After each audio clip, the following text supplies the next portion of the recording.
नमस्कार,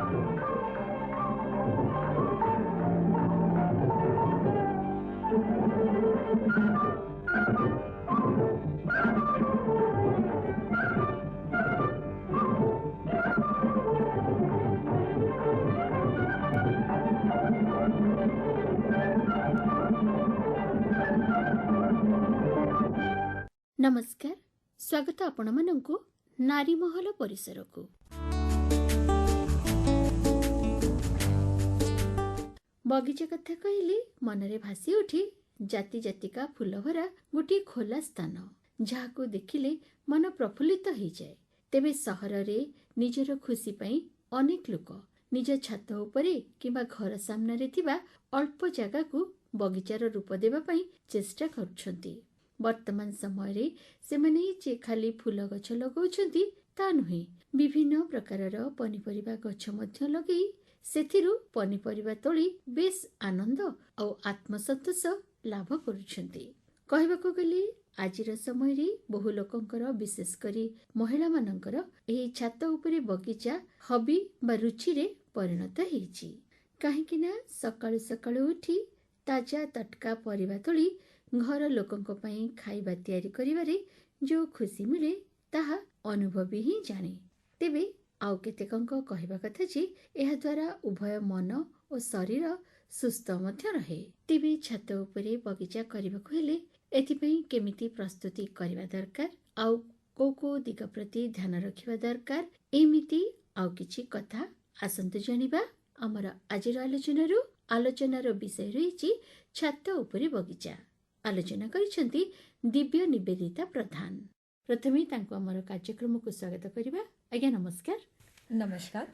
आजिर समय रे ए जो छात उपरे बगीचा एटी गोटे सुंदर परिकल्पना, सी पिला हुंतु बा युवगोष्ठी हुंतु बा वयस्क हुंतु समस्ते कुने की बेस माने आग्रही करिबा पई कि जानिबा पई कि विषय रे। तेबे प्रथमे हमें आपनकोठु ए विषय रे किछि जानिबा। छात उपरे बगीचा करिबाटा सबुठु बहुत भल जिंस, जोड़ा कि आमर देह पाई आमर मन पाई आमर सबु जिंस पाई बहुत भल। गोटे जदि धरि नियंतु किछि गोटे गछ पोतिले ताठु किछि फल पाइले या तो फूल पाइले आमे केते खुशी ही जाऊ। सेटा निजे अनुभव करिबा पई सेटा करिवाको पड़िबो आपनकु। सेति पई आपण छात उपरे बगीचाटी आरंभ करंतु आउ खुशी पांतु। आज्ञा तेबे केते बड़ छात हेले जने छात उपरे बगीचा करि परिबो? एटा बहुत बढ़िया प्रश्न। आमर 350 स्क्वायर फीट भितरे आपण जो कोनोसी भी गछ लगे पारिबे छात उपरे। आज्ञा एतिकी ही दरकार, आपनको अधिक बेसी किछि दरकार नाही। तेबे ए जो बगीचाटे रे से कोन गछ सब लगे पारिबो? आपणकर पनिपरिबा रहिला, फूल, आपणकर जेते सबु साग रहिला, पालंग साग रहिला, खड़ा साग रहिला, मूला रहिला, से सबु भी आपण लगे पारिबे। गछ भी लगे पारिबे, फल गछ लगे पारिबे। लेंबू, कमला रहिला, कदली रहिला, सजना साग आ आंब, ए सबु जिंस आपण लगे पारिबे। आपण इंडोर्स प्लांट्स भी लगे पारिबे। आपणक कहबा अनुसार जने निजर छात उपरे फूल, पनिपरिबा, साग मुग ता छडा फल गछ मध्य लगे पारिबो। तेबे ए जो बगीचा टिके करबाको हेले हमर निश्चय पूर्व प्रस्तुति किछि करबा निहाती आवश्यक रहिछि। से विषय रे हम किछि जानिबा। सबुठु इम्पोर्टेंट जिंस हैला जोटा कि हमर माटी को नेकी आमे करू। गोटे भाग माटी, गोटे भाग हमर वर्मी कंपोस्ट रहइबो आ गोटे भाग हमर कोकोपीट रहइबो। एटा हमर गोटे बहुत सिंपल मिक्सचर टे, सॉइल मिक्सचर टे, जोटा कि गोटे भाग रे आमे लगे पारिबा गछ। जो कोनोसी भी गछ आमे आराम से लगे पारिबा। जदि माटी हमको भलो न मिले बा माटी जेतिकी परिमाणर दरकार गोटे गछ लगिया पई कि सेतिकी न मिले मध्य आमे इथिरे हम करि परिबा, मैनेज करि परिबा। आ सबुटु भलो माटी होची रेड सॉइल। तो एटा आपण जदि पाइबे ताहले भी लगे पारिबे। चेष्टा करिबे आनिबा पई रेड सॉइल। आज्ञा जदि ए जो आपण कहले लाल माटी बा रेड सॉइल जदि न मिले ताहले साधारण माटी को मध्य आमे केमती प्रस्तुत करबा जादरा कि गछ बा जहा भी आमे लगेबा सेथिरे भलो हबो। सेइथिपाई भी आपण सेई गोटे भाग ही नहीं पारिबे। जो कोनोसी भी माटी आनिबे, बाकी जो चिकटा माटी सेटा को छाड़ी की कोन पेना से पानी रखी दबो निज भितरे करिकी गछर मूल को मध्य चापी दबो। तो सेटा को अवॉइड करिबे। बाकी बाली टिके मिसई देबे जोटा कि आमर नॉर्मल माटी सहित बाली कोकोपिट आ वर्मी कंपोस्ट आ आपणकर घरे जो किचन रो वेस्ट बाहरुची ताकू भी आपण मिसेकी खत भलिया व्यवहार करके आपण ताकू भी मिसेकी आपण लगे पारिबे गछ ए जो आपण किचन वेस्ट कथा कहिले सेथिरे कोन कोन आमे मिसई परिबा आज्ञा तो आपणकर जेमते धन्यंतो आलू चोपा रहिला सब पनी परिबा चोपा रहिला अन्य तो अंडा भी बाहरुची तो ताकू मिसे कि आपण करिवे ना गोटे कंपोस्ट बिन भलिया रखिथिबे ता भितरे भर्ती कर देबे आ किछि सुखा पत्र नेबे कोन पई ना आपणकर जो पानी पानी अंशटा थिबो ताकू सोक करबो से सुखा पत्र जदी न मिलुची आपणकर काठ गुंड आपण पके पारिबे पाउडर आसुची या तो चिप्स आसुची से जो काठ गुंडर ताकू आपण पके पारिबे से गुडा को पानी टाणी नेले से कोन ना गंध हबनी आ आपण टिके टिके से डब्बा को टिके टिके कणा कर देथिबे ता पई कोन हबो ना पवनटा सर्कुलेट होउथिबो ता भितरे तो से पचिबनी आ आपणकर कोन हबो खत हबा स्टार्ट हबो धीरे धीरे तळ ऊपर करके ताको घांटी दउथिबे कार्डबोर्ड जोटा आसुची ताकू भी आमे से जो सुखा पत्र न मिलुची जदी आपन को कार्डबोर्ड भी आपन पके पारिबे आज्ञा ए जो कोकोपीट आज्ञा से विषय टिके कहबे कोकोपीट हला हमर जो नडिया कत्ता जो रहउची तार ही छोट छोट पाउडर फॉर्म रे ताकू करा होउची ताकू बाजार रे आपण पाई परिबे क्यूब क्यूब भाबरे मिलुची छोटिया गोटे क्यूब आनिले ताकू पानी रे बतरेई देला बेलको से पूरा फुली जिवो बहुत ही हेई जिवो तो ताकू आपण कोन करिवे ना नेकी टिके टिके लगेइबे सेटा जागा भी कम नबो आपनकर हल्का भी जेहेतु सब कुंडरे भर्ती करके आपण निजे निजे ही सब रखि परिबे आज्ञा ए जो कोकोपीट हमें कोठु पाइबा सब मार्केट रे मिलुची ऑनलाइन भी मिलुची आपनकर आउ आईसीआर जो हमर अछि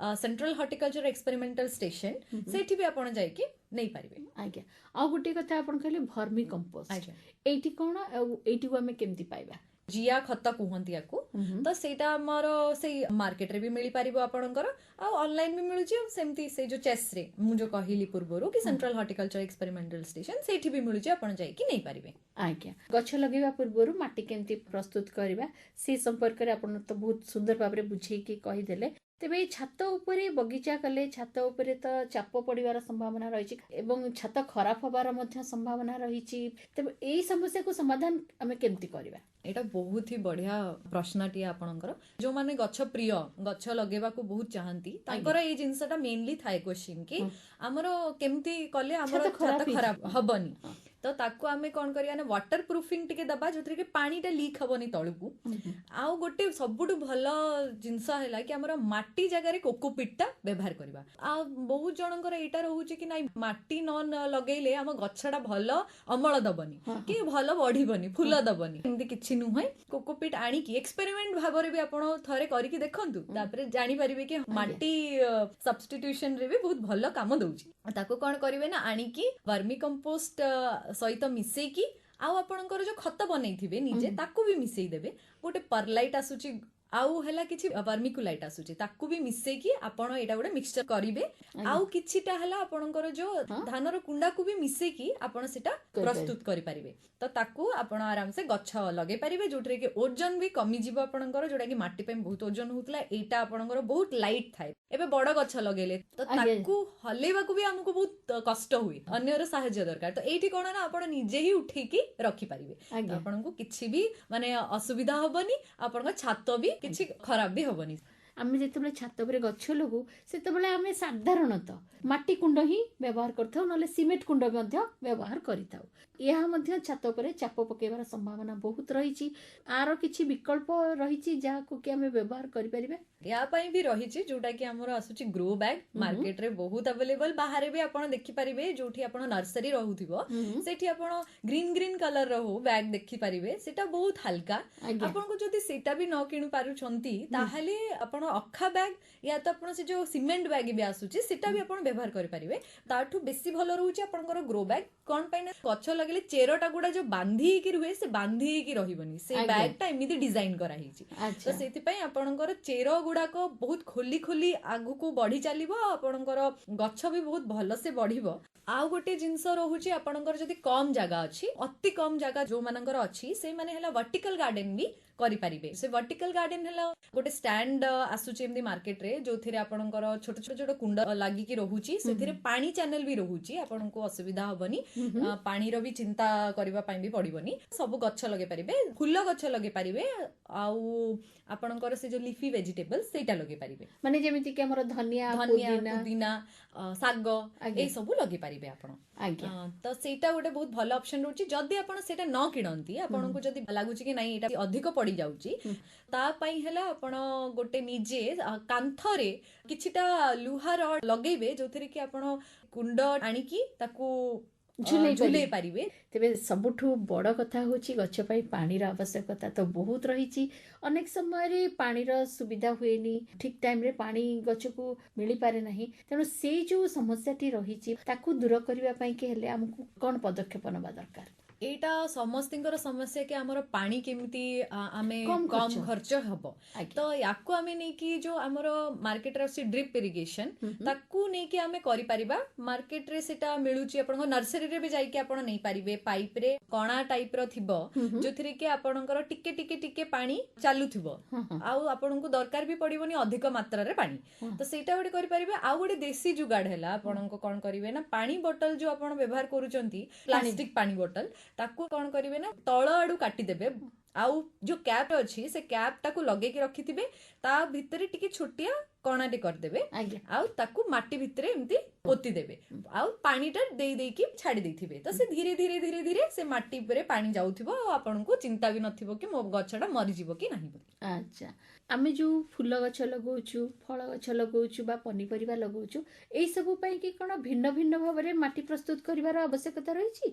ସେମିତି ତ କିଛି ଦରକାର ନାହିଁ, ବାକି ଆପଣଙ୍କର ଯେମିତି କି ବଡ ଗଛ, ଧରି ନିଅନ୍ତୁ ଆପଣ ଡାଳିମ୍ବ ଗଛ ଲଗେଇଲେ, ଆମ୍ବ ଗଛ ଲଗେଇଲେ, ପିଜୁଳି ଗଛ ଲଗେଇଲେ, ତା ପାଇଁ ଆପଣ ଧରି ନିଅନ୍ତୁ ମାଟି କମ ବ୍ୟବହାର କଲେ, ଯଦି କୋକୋପିଟର ମାତ୍ରା ବଢେଇ ଦେବେ, ନହେଲେ ଆପଣଙ୍କର ସେ ଯୋଉ ଯାହା ପ୍ରସ୍ତୁତ କରିଥିବେ ନିଜେ କମ୍ପୋଷ୍ଟ କରିକି ଖତ ଗୁଡାକ, ସେଇଟା ଆପଣ ପକେଇ ପାରିବେ ଅଧିକ ମାତ୍ରାରେ। ଆଜ୍ଞା।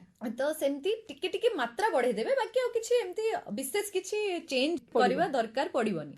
ଖାଲି ତ ଆମେ ଗଛ ଲଗେଇଦେଲେ ହେବନି, ତାର ଯତ୍ନ ନେବା ମଧ୍ୟ ଦରକାର। ଅନେକ ସମୟରେ ଗଛରେ ବିଭିନ୍ନ ପ୍ରକାର ରୋଗ ହେଇଥାଏ, ପୋକ ମଧ୍ୟ ଲାଗିଥାଏ।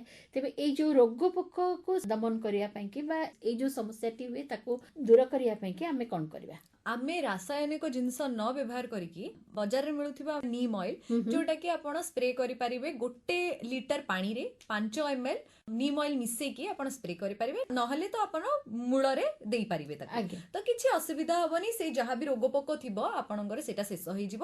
ଆଉ ଗୋଟେ ଜିନିଷ ହଉଛି, ଆମର ଅର୍ଗାନିକ ଫାର୍ମିଂ ରେ କିଛିଟା ଟେକ୍ନିକ ଅଛି, ଯୋଉଟା କି ଆମର ଘରେ କମ ଖର୍ଚ୍ଚରେ କେମିତି ବନେଇ ପାରିବା। 5 ଲିଟର ପାଣି ନେବେ, ସେଇଠି ହେଲା ଆପଣ ହେଲା ଅରଖ, ନିମ୍ବ, ଆଉ ହେଲା ଲଙ୍କା, ସୁଖା ଲଙ୍କା, ତାକୁ ନେଇକି ବଏଲ କରିଦେବେ, ମାନେ ଫୁଟେଇ ଦେବେ। ଫୁଟେଇକି ଆପଣ କିଛି ଟାଇମ, ମାନେ ଧରି ନିଅନ୍ତୁ ଅଧଘଣ୍ଟା ଫୁଟେଇଲେ, କଲର ଟା ଚେଞ୍ଜ ହେଇଗଲା ପରେ ଆପଣ ଥଣ୍ଡା ହବାକୁ ଛାଡିଦେବେ। ତାପରେ ଆପଣ ତାକୁ ଗୋଟେ ଛୋଟ ଛୋଟ ବଟଲ ରେ ଛାଣିକି ରଖିନେବେ। ଯେତେବେଳେ ଆପଣଙ୍କୁ ଟାଇମ ମିଳିବ ସେତେବେଳେ ଆପଣ ସ୍ପ୍ରେ କରି ପକେଇବେ। ତା ପାଇଁ କ'ଣ ହବ ନା, ଆପଣଙ୍କର ଯେତେ ବି ରୋଗ ପୋକ ହଉଛନ୍ତି, ଆଉ ତ ଇନସେକ୍ଟ ବି ଆସୁଛନ୍ତି, ଯେମିତି ମାଛି ମଶା ହେବେନି ଆପଣଙ୍କର। ଆଉ ଅଣ୍ଡା ବି ଯୋଉଟା ଦଉଛନ୍ତି ସେଗୁଡାକ ବି ନଷ୍ଟ ହେଇଯିବ। ଏଇ ଜିନିଷଟା ବ୍ୟବହାର କରିପାରିବେ। ଆଉ ଗୋଟେ ଜିନିଷ ରହୁଛି, ଆମର ଗୋଟେ ଏଗ୍ ଟନିକ ବୋଲି ଆସୁଛି, ଯୋଉଟା କି ଅଣ୍ଡା ଆଉ ଲେମ୍ବୁକୁ ନେଇକି ଆମେ କରୁ। ଅଣ୍ଡା ହେଲା ଧରି ନିଅନ୍ତୁ 5ଟା ନେଲେ, ଆଉ ଲେମ୍ବୁ ହେଲା ଧରି ନିଅନ୍ତୁ 7-10ଟା ନେଲେ, ତାକୁ କ'ଣ କରିବେ ନା କାଟି କାଟି ପୁରା ଚିପୁଡି ନେବେ ଲେମ୍ବୁକୁ, ଆଉ ଗୋଟେ ଜାରରେ ନହେଲେ ଗୋଟେ ଡବାରେ ଭର୍ତ୍ତି କରିନେବେ, ପାଣି ଟିକେ ମିଶେଇ ଦେବେ। ପାଣି ସେଟା ଏମିତି କରିବେ, ଫୁଟା ପାଣି ଆପଣ ବଏଲ କରିଥିବେ, ଯୋଉଟା କି ଆପଣଙ୍କର କିଛି ବି ଅନ୍ୟାନ୍ୟ ରୋଗ ଜୀବାଣୁ ନଥିବ। ଆଉ ଅଣ୍ଡା କିଛିଟା ଭାଙ୍ଗି ଦେଇକି ଆପଣ ତା ଦେହରେ ମିଶେଇ ଦେବେ, ଚୋପା ସହିତ ଚୋପାକୁ ବି ଗୁଣ୍ଡ କରିକି ଆପଣ ପକେଇ ପାରିବେ।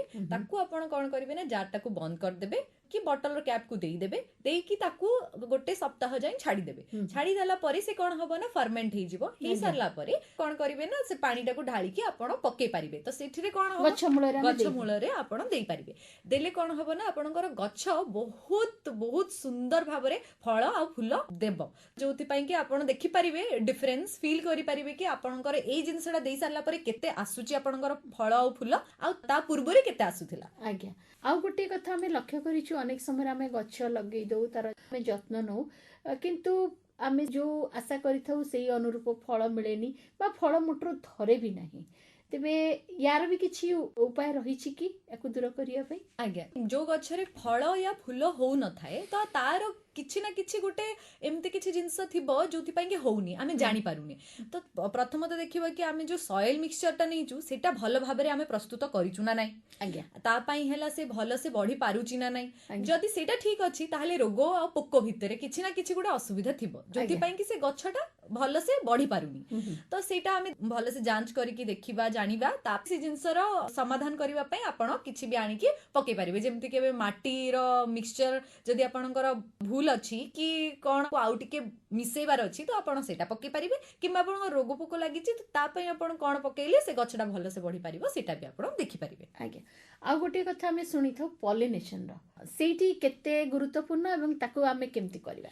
ଯେତେବେଳେ ଫୁଲ ବେଶୀ ଆସିଯାଏ ତ ସେତେବେଳେ ଆମର ଆପଣ ଦେଖିପାରିବେ ପ୍ରଜାପତି କିମ୍ବା ମହୁମାଛି ସେଗୁଡାକ ବେଶୀ ଆସିଯାଆନ୍ତି। ସେମାନେ ହିଁ ନ୍ୟାଚୁରାଲ ପଲିନେସନ ର ଏଜେଣ୍ଟ ଗୁଡାକ। ସେମାନେ କଣ କରନ୍ତି ନା ସେ ଗୋଟେ ଫୁଲରୁ ଆଉ ଗୋଟେ ଫୁଲ ଯାଆନ୍ତି, ସେଇଥିରେ ପଲିନେସନ ଟା ଷ୍ଟାର୍ଟ ହେଇଯାଏ। ଯେହେତୁ ଆମର ସହର ବଢି ଚାଲିଛି ସେଇଥିପାଇଁ ପ୍ରଦୂଷଣ ବେଶୀ ବଢି ଚାଲିଛି, ସେଇଥିପାଇଁ ଆମର ଏଇ ପ୍ରଜାପତି ଗୁଡାକ ଦେଖା ଯାଉନାହାନ୍ତି, ଲୁପ୍ତ ହେଇ ଚାଲିଲେଣି ଧୀରେ ଧୀରେ। ଆଜ୍ଞା। ତ ଆମେ କଣ କରୁଛୁ ନା ଏବେ ନିଜେ ନିଜେ ହିଁ ଆର୍ଟିଫିସିଆଲ ପଲିନେସନ କରୁଛୁ, ହାତରେ ଛିଣ୍ଡେଇକି ଆମେ ତାର ପଲିନେସନ କରିପାରିବେ ବିନା ଆପଣଙ୍କର ପ୍ରଜାପତି ହଉ କି ମହୁମାଛି ହଉ ସେଗୁଡାକ ନ ଥାଇକି ବି ଆପଣ ଆର୍ଟିଫିସିଆଲ ପଲିନେସନ କରିପାରିବେ। ଆଜ୍ଞା। ଆମ ଜୀବନ ଉପରେ ଋତୁର ଯେମିତି ପ୍ରଭାବ ରହିଛି ସେମିତି ଗଛ ଉପରେ ମଧ୍ୟ ବିଭିନ୍ନ ଋତୁର ପ୍ରଭାବ ରହିଛି।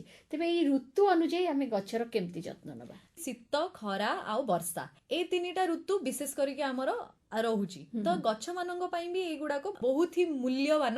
ସେଇଥିପାଇଁ ଆମେ କଣ କରିବା ନା ଖରା ମାସରେ ଆମର ସବୁଠୁ ଅଧିକ ଖରା ବଢିଲେ ଝାଉଁଳି ଯାଉଛି ଗଛ, ତା ପାଇଁ ଆମେ ଗୋଟେ ସେଡନେଟ ଦବା ଯୋଉଟା କି ଆପଣଙ୍କର ନର୍ସରୀରେ ମିଳିଯିବ, ତ ମାର୍କେଟରେ ଅନଲାଇନରେ ସବୁ ଜାଗାରେ ମିଳୁଛି। ଆପଣ ଆରାମସେ ଗୋଟେ ଏମିତି ନେଟ୍ ଦେଇପାରିବେ ଯୋଉଥିପାଇଁ କି ଆପଣଙ୍କର ଖରା ଡାଇରେକ୍ଟ ବାଜିବନି, ଝାଉଁଳିବନି ଗଛ। ଆଉ ଆପଣ ଟିକେ ଟିକେ ପାଣି, ଯୋଉଟା ମୁଁ କହିଲି କି ସେ ଯୋଉ ବଟଲ କାଟିକି ଆପଣ ବ୍ୟବହାର କରିପାରିବେ, ସେଇଟା ଆପଣ ଖରା ମାସରେ ବେଶୀ କରିଲେ ଆପଣଙ୍କୁ ଭଲ ଲାଗିବ କି ହଁ ମତେ ଟେନସନ ନାହିଁ, ଠିକ ଅଛି ମୋ ଗଛ ଭଲ ଅଛନ୍ତି। ତ ସେଇ ଜିନିଷଟା ଆପଣ କରିପାରିବେ। ଆଉ ବର୍ଷା ମାସରେ ଅଧିକ ବର୍ଷା ପାଣି ଯେମିତି ନ ଜମୁ କୁଣ୍ଡରେ, ତାକୁ ଆପଣ ପୂର୍ବରୁ କଣ କରିବେ ନା କୁଣ୍ଡର ଗାତ ଗୁଡାକ ଯଦି ବନ୍ଦ ହେଇଯାଇଥିବ ତାକୁ ଟିକେ ଭଲସେ ସଫା କରି ନେଇଥିବେ, ତାହେଲେ ପାଣି ଗୁଡାକ ଯୋଉ ଅଧିକ ହେଇଯାଇଥିବ ସେ ପାଣି ଗୁଡାକ ଡ୍ରେନ୍ ଆଉଟ୍ ହେଇଯିବ। ଆଉ ଶୀତ ମାସ ପାଇଁ ଏମିତି ବିଶେଷ କରିକି କିଛି ଏମିତି ଇଏ ନାହିଁ, ତ ଆପଣ ସେଇଟା ପାଇଁ ଚିନ୍ତା କରିବା କିଛି ଦରକାର ନାହିଁ। ଆଉ ଅଧିକ ଥଣ୍ଡା ଯଦି ହଉଛି ବିଶେଷ କରିକି ଏମିତି କିଛି ଅସୁବିଧା ହବନି। ଜଣେ ଯଦି ଏମିତି ନିଜ ମନ ଖୁସି ପାଇଁ କି ଛାତ ଉପରେ ବଗିଚାଟିଏ କରୁଛି ସେ ତ ଭିନ୍ନ କଥା, ଯଦି ଆକୁ କିଏ ନିଜର ପ୍ରଫେସନ ବା ବୃତ୍ତି ଭାବରେ ନିଏ ଏବଂ ଏଥିପାଇଁ କି ସେ କିଛି ଟ୍ରେନିଂ ବା ତାଲିମ ଦରକାର କରେ, ତେବେ ତାଲିମ ତାକୁ ମିଳିପାରିବ କି? ଆଜ୍ଞା, ନିଶ୍ଚିତ ଭାବରେ ଏଇଟା ଆମର ସ୍କିମ୍ ଆସୁଛି, କିଛିଟା ଗଭର୍ଣ୍ଣମେଣ୍ଟର ବି ସ୍କିମ୍ ଆସିଛି କି ଆମେ କେମିତି ରୁଫଟପ୍ ଗାର୍ଡେନ ଟା କରିପାରିବା, ମାନେ ଛାତ ଉପରେ ବଗିଚା କେମିତି କରିପାରିବା। ଆଉ ଗୋଟେ ସବୁଠୁ ଭଲ ଜିନିଷ ହେଲା ଯୋଉମାନେ ହେଲା କଟକ ଭୁବନେଶ୍ୱରରେ ରହୁଛନ୍ତି ତାଙ୍କ ପାଇଁ ହେଲା ଆମର ଚେସ୍ ମାନେ ସେଣ୍ଟ୍ରାଲ ହର୍ଟିକଲଚର ଏକ୍ସପେରିମେଣ୍ଟାଲ ଷ୍ଟେସନ, ସେଇଠି ବି ଟ୍ରେନିଂ ଦିଆଯାଏ କି ଛାତ ଉପରେ କେମିତି ଗଛ ଆପଣ ଲଗେଇ ପାରିବେ, କେମିତି ଆପଣ ଭଲ ଫଳ ଆଉ ଫୁଲ ପାଇପାରିବେ ବିନା ସାର ରାସାୟନିକ ଜିନିଷ ବ୍ୟବହାର କରିକି, ସେଗୁଡାକ ଆପଣଙ୍କୁ ଟ୍ରେନିଂ ମିଳିଯାଏ। ଆଜ୍ଞା। ଆଉ ଗୋଟିଏ ରହିଛି ବଡ କଥା, ଗଛଟିଏ ଲଗେଇବାକୁ ହେଲେ ମଞ୍ଜିର ଆବଶ୍ୟକତା ତ ନିହାତି ରହିଛି। ଭଲ ମଞ୍ଜିଟିଏ ହେଲେ ଭଲ ଗଛଟିଏ ହବ। ତେଣୁ ଆମେ ଯୋଉ ମଞ୍ଜି ବ୍ୟବହାର କରିବା ବା ଗଛ ଲଗେଇବା ପାଇଁ କି ତାହା ଭଲ, ସେଇଟା ରୋଗ ମୁକ୍ତ ବୋଲି ଆମେ କେମିତି ଜାଣିବା ଏବଂ ଯଦି ତା ଦେହରେ କିଛି ଅସୁବିଧା ଥାଏ ଆମେ ତାକୁ କେମିତି ଦୂର କରିପାରିବା? ଫାର୍ଷ୍ଟ ହେଲା ଆମେ କଣ କରିବା ନା ଯେତେବେଳେ ଆମେ ମଞ୍ଜିଟି ଆଣୁଛୁ ତାକୁ ଆମେ ବିଶୋଧନ କରିବା, ତାପରେ ଆମେ କଣ କରିବା ନା ଚାରା ଭାବରେ ଆମେ ତାକୁ ଲଗେଇବା। ଆଜ୍ଞା। ତ ଲଗେଇଲା ପରେ ଆମେ ଦେଖିବା କି ସେ ଗଛଟା ଭଲ ବଢୁଛି ନା ନାହିଁ। ବଢୁଛି ଯଦି ଆମେ ଜାଣିପାରିବା କି ମଞ୍ଜିଟା ବହୁତ ଭଲ ଅଛି, ରୋଗ ମୁକ୍ତ ହେଇକି ବଢୁଛି, ତାହେଲେ ଆପଣ ଜାଣିପାରିବେ କି ହଁ ଏଇ ଜିନିଷଟା ଭଲ ଅଛି ଆଉ ଆପଣ ଲଗେଇ ପାରିବେ ଆଗକୁ। ଆଜ୍ଞା। ଗଛରେ ଫଳ ଆସି ସାରିଲା ପରେ ଆମେ ସେଥିରୁ ପରବର୍ତ୍ତୀ ସମୟ ପାଇଁ କି କେମିତି ବିହନ ବା ମଞ୍ଜି ରଖିବା? ତା ପାଇଁ ହେଲେ ଆମେ କଣ କରିବା, ଧରି ନିଅନ୍ତୁ ମୁଁ ଗୋଟେ ଟମାଟୋ ଗଛଟେ ଲଗେଇଲି, ଆଉ ସେଇଠି ବହୁତ ଭଲ ବଡ ବଡ ଟମାଟର ଆସିଲା, ଲାଲ ଲାଲ ଟମାଟର ଆସିଲା, ତାହେଲେ ତାକୁ କଣ କରିବେ ନା ଆପଣ ମଞ୍ଜି ଗୁଡାକ କାଢିକି ତାକୁ ଶୁଖେଇକି ରଖିଦେବେ, ନେକ୍ସଟ ଆପଣଙ୍କର ଯେତେବେଳେ ଆଉ ଥରେ ଲଗେଇବା ପାଇଁ ଚାହିଁବେ ତ ସେଇଟା ଆପଣ କରିପାରିବେ। ଯୋଉ ଗଛରୁ ଆପଣ ଭଲ ମଞ୍ଜି ପାଉଛନ୍ତି ସେଟାକୁ ଆପଣ ଟ୍ରାଏ କରନ୍ତୁ ରଖିବା ପାଇଁ, ତାପରେ ଆପଣ ଲଗେଇ ପାରିବେ ଯେମିତି। ଆଜ୍ଞା। ଏଇ ଯୋଉ ମଞ୍ଜିଟିକୁ ଆମେ ରଖିବା ତା କେତେ ଦିନ ପାଇଁ କି ଆମେ ରଖିପାରିବା? 6 ମାସରୁ ବର୍ଷେ ପର୍ଯ୍ୟନ୍ତ ଆପଣ ରଖିପାରିବେ ସେ ମଞ୍ଜି ଗୁଡାକ କାଢିଦେବେ। କାଢିକି ତାକୁ ଗୋଟେ ଥାଳିରେ କିମ୍ବା କୋଉଠି ଗୋଟେ ଭଲ ଜାଗାରେ ତାକୁ ବିଛେଇ ଦେଇକି ଭଲସେ ରଖିବେ, ଯୋଉଠି ପାଇଁ କି ସେ ଶୁଖିଯିବ। ଶୁଖି ସାରିଲା ପରେ ଆପଣ କଣ କରିବେ ନା ପ୍ୟାକେଟ କିଛିଟା ଆସେ ଯୋଉ ଟେପ୍ ବାଲା ପାଉଚ୍ ଆସେ, ସେ ମଞ୍ଜି ଗୁଡାକ ପ୍ୟାକ୍ କରିକି ଡେଟ୍ ପକେଇଦେବେ। ଇଏ ତ ଗଲା ଆମର ଆଲୋଚନାର ବିଷୟ। ଆପଣ ଖୁବ ସୁନ୍ଦର ଭାବରେ ଛାତ ଉପରେ କେମିତି ବଗିଚା କରାଯିବ ସେ ବିଷୟରେ ଅନେକ କଥା ବୁଝେଇକିରି କହିଲେ। ତେବେ ଆପଣ ବର୍ତ୍ତମାନ କଣ କରୁଛନ୍ତି? ଯେତିକି ଆମ ଚାଷୀ ଭାଇ ମାନେ ଅଛନ୍ତି ସେମାନେ ହେଲା ଭଲ ମନ୍ଦ ନ ବୁଝି କିଛି ବି ଜିନିଷ ସାର ପକେଇ ଦଉଛନ୍ତି କି ରାସାୟନିକ ଜିନିଷ ପକଉଛନ୍ତି, ଆଜ୍ଞା। କୀଟନାଶକ ଯୋଉ ବ୍ୟବହାର କରୁଛନ୍ତି ସେଗୁଡାକ ନ ଜାଣିକି ଯୋଉଟା ପକେଇ ଦଉଛନ୍ତି, ତା ପାଇଁ ମୁଁ ଜଣଉଛି କି କେମିତି ଆପଣ ଭଲ ଜିନିଷ ଗୁଡାକ ପକେଇ ପାରିବେ, କୋଉ ରୋଗ ପାଇଁ କୋଉ ମେଡିସିନ ପକେଇଲେ ଆପଣଙ୍କର ଭଲ ରହିବ। ତ ସେଇଗୁଡାକ ମୁଁ ଜଣଉଛି କି କେମିତି ଆପଣଙ୍କର ଭଲ ଅମଳ ଆସିପାରିବ। ଆଜ୍ଞା। ତା ଛଡ଼ା ଛାତ ଉପରେ ବଗିଚା ବିଷୟରେ ମଧ୍ୟ ଆପଣ କାମ କରୁଛନ୍ତି। ଏଇ କାମ ଛଡ଼ା ଆପଣଙ୍କର ଯେତେବେଳେ ଟିକେ ଖାଲି ସମୟ ମିଳେ ଆପଣ ସେଇ ଅବସର ସମୟଟାକୁ କେମିତି କାଟିବାକୁ ପସନ୍ଦ କରନ୍ତି? ମୁଁ ଟିକେ ଏମିତି ଗୀତ ଶୁଣିବାକୁ ବହୁତ ଭଲ ପାଏ। ତ ଏମିତି ଟିକେ ଟିକେ ଗୀତ ଶୁଣି ପକାଏ। ସନ୍ଧ୍ୟା ଟାଇମ ହେଇଥିବ, ପବନ ଟିକେ ବାଜୁଥିବ, ଫୁଲର ବାସ୍ନା ଆସୁଥିବ, ତ ସେଇଗୁଡାକ ବହୁତ ଭଲ ଲାଗେ, ମନକୁ ବହୁତ ଶାନ୍ତି ଲାଗେ। ସେମିତି ସମୟରେ ମୁଁ ଗୀତ ଶୁଣିବାକୁ ବହୁତ ଭଲ ପାଏ। ଆପଣଙ୍କୁ କୋଉ ଗୀତ ବହୁତ ଭଲ ଲାଗେ? ମତେ ଗୋଟେ ଓଡିଆ ଗୀତଟେ ବହୁତ ଭଲ ଲାଗେ, ଯୋଉଟା କି ଆମର ହୃଦୟର ଏଇ ଶୂନ୍ୟତାକୁ ଶେଖର ଚନ୍ଦ୍ର ଘୋଷ ଗାଇଛନ୍ତି ଏଇ ଆଜ୍ଞା, ଗୀତଟି। ଆଜ୍ଞା। ତେବେ ଆପଣଙ୍କୁ ଆପଣଙ୍କର ମନପସନ୍ଦର ଗୀତଟି ଶୁଣେଇ ଦଉଛୁ।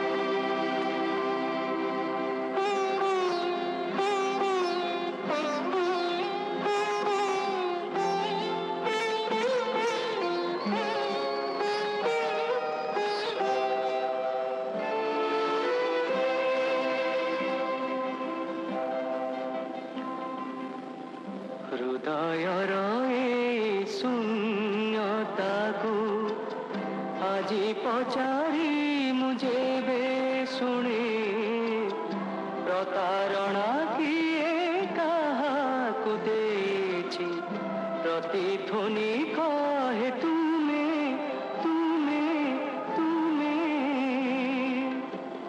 ହୃଦୟର ଏ ଶୂନ୍ୟତାକୁ ଆଜି ପଚାରି ମୁଁ ଯେବେ ଶୁଣେ, ପ୍ରତାରଣା କିଏ କାହାକୁ ଦେଇଛି, ପ୍ରତିଧ୍ୱନି କହେ ତୁମେ ତୁମେ ତୁମେ।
ଭାବରେ ଜଣେ ଛାତ ଉପରେ ବଗିଚା କରିବାକୁ ହେଲେ ତାକୁ କୋଉ କୋଉ ଦିଗ ପ୍ରତି ଆଉ ବିଶେଷ ଧ୍ୟାନ ଦେବାର ଆବଶ୍ୟକତା ରହିଛି? ଆପଣ ଯଦି ରୁଫଟପ୍ ଗାର୍ଡେନ ମାନେ ଛାତ ଉପରେ ବଗିଚା କରିନାହାନ୍ତି ତାହେଲେ ସେମାନେ ବିଶେଷ କିଛିଟା ଷ୍ଟେପ୍ ଫଲୋ କରିବା ଦରକାର। ତ ସେଇଟା ହଉଛି ଆମର ସର୍ବପ୍ରଥମ ଜିନିଷ ହେଲା କି ଆପଣଙ୍କର ଛାତ 350 ସ୍କ୍ୱାର ଫିଟ୍ ଥିବା ଦରକାର। ଆଉ ତାପରେ ଆପଣଙ୍କର ପାଣିର ଟିକେ ସୁବିଧା ଥିବା ଦରକାର। ୱାଟର ପ୍ରୁଫିଂ ଟିକେ କରିଥିବେ ଯୋଉଥିପାଇଁ କି ଆମର ପାଣି ଗଳିବନି, ଛାତ ବି ନଷ୍ଟ ହବନି। ଆଉ ଆପଣଙ୍କର ନିଜର ଖୁସି ଥିବା ଦରକାର, ଇଚ୍ଛା ଥିବା ଦରକାର, ଆଗ୍ରହ ଥିବା ଦରକାର କି ମୁଁ ଫୁଲ ଫଳ ଲଗେଇବି। ୟା ତ ଠାକୁରଙ୍କୁ ଆପଣ ନିଜ ଗଛର ଫୁଲ ଚଢେଇବେ ତ ବିନା ରାସାୟନିକ ଜିନିଷ ବ୍ୟବହାର କରିକି ମତେ ଭଲ ଜିନିଷ ଖାଇବା ଅଛି। ତେବେ ଶେଷରେ ଯୋଉ ଶ୍ରୋତାମାନେ ଆମର ଏଇ କାର୍ଯ୍ୟକ୍ରମ ଶୁଣୁଛନ୍ତି ସେମାନଙ୍କୁ ଆପଣ କଣ କହିବାକୁ ଚାହିଁବେ? ମୁଁ ଆପଣମାନଙ୍କୁ ଏଇଟା ଗୋଟେ ଜିନିଷ କହିବାକୁ ଚାହିଁବି କି ଥରେ ଲଗେଇକି ଦେଖନ୍ତୁ, ଗୋଟେ ଥର ଗୋଟେ ଗଛ ବି ଲଗେଇକି ଦେଖନ୍ତୁ, ତାପରେ ଆପଣ ସେ ଖୁସିଟା ପାଇପାରିବେ, ଅନୁଭବ କରିପାରିବେ ନିଜେ। ଯେତେବେଳେ ଆପଣଙ୍କର ଫୁଲ ଗୋଟେ ଫୁଟିବ ଆପଣ ତୋଳିକି ଆଣିବେ କିମ୍ବା ତୋଳିବାକୁ ବି ଇଚ୍ଛା ହବନି, ହାତ ବି ଯିବନି, ଏତେ ସୁନ୍ଦର ଲାଗିବ। ଆମର ତ ୟୁଥ ଜେନେରେସନରେ ସମସ୍ତଙ୍କର ଗୋଟେ ମେଜର ଇସ୍ୟୁ ଆସୁଛି ଡିପ୍ରେସନ।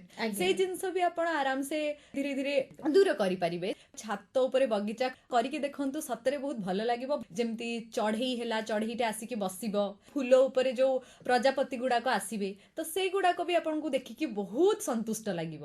କି ଆଶା କରୁଛି ଆପଣ ମାନେ ସମସ୍ତେ ନିଜ ଘରେ ଗୋଟେ ଗୋଟେ କିମ୍ବା ଦିଟା ଗଛ ଲଗେଇବେ। ଆଉ ମୁଁ ଚାହୁଁଛି ସମସ୍ତେ ଲଗାନ୍ତୁ, ଆଉ ସମସ୍ତେ ଖୁସିରେ ରୁହନ୍ତୁ। ଫୁଲ ଯେମିତି ଫୁଟେ ଆପଣ ବି ସେମିତି ସବୁବେଳେ ଫୁଟିକି ରୁହନ୍ତୁ। ଆପଣ ଆମର କାର୍ଯ୍ୟକ୍ରମରେ ସାମିଲ ହେଲେ, ଛାତ ଉପରେ ବଗିଚାଟିଏ କେମିତି କରିବାକୁ ହେବ ଏବଂ ତାର କେମିତି ଆମେ ଯତ୍ନ ନେଇପାରିବା ଆଉ ସେଥିରୁ ଆମେ କେମିତି ଆନନ୍ଦ ଅନୁଭବ କରିପାରିବା ସେ ବିଷୟରେ ତ ଖୁବ୍ ସୁନ୍ଦର ଭାବରେ ଆପଣ ବୁଝେଇକି କହିଲେ। এই ସୁନ୍ଦର ଆଲୋଚନା ପାଇଁ ଆମର କାର୍ଯ୍ୟକ୍ରମ ତରଫରୁ ଆପଣଙ୍କୁ ଅନେକ ଅନେକ ଧନ୍ୟବାଦ। ନମସ୍କାର। ନମସ୍କାର। ଶୁଣିଲେ ଆଲୋଚନା ଛାତ ଉପରେ ବଗିଚା। ଆଲୋଚନା କରିଥିଲେ ଦିବ୍ୟ ନିବେଦିତା ପ୍ରଧାନ। ସତରେ ଆଜିର ଧାଁଦୌଡ଼ ଚାପଗ୍ରସ୍ତ ଜୀବନରେ ଏହି ଛାତ ଉପରେ ବଗିଚା ସଞ୍ଜୀବନୀ ସଦୃଶ।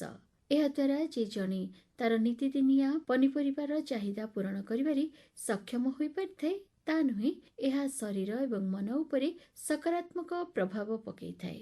କେବଳ ଜୈବିକ ଉପାୟରେ ଉତ୍ପାଦିତ ପନିପରିବା ଯୋଗୁଁ ଅନେକ ସ୍ୱାସ୍ଥ୍ୟ ସମସ୍ୟାକୁ ମଧ୍ୟ ଏଡ଼େଇ ଯିବା ସମ୍ଭବ ହୋଇଥାଏ। ତାଛଡ଼ା ଖାଦ୍ୟର ସ୍ୱାଦ ମଧ୍ୟ ବେଶ୍ ରୁଚିକର ହୋଇଥାଏ। ଆଜିର କାର୍ଯ୍ୟକ୍ରମକୁ ଏଇଠି ରଖି ବିଦାୟ ନେଇ ରହୁଛି ମୁଁ ନିର୍ମାଲ୍ୟ। ନମସ୍କାର।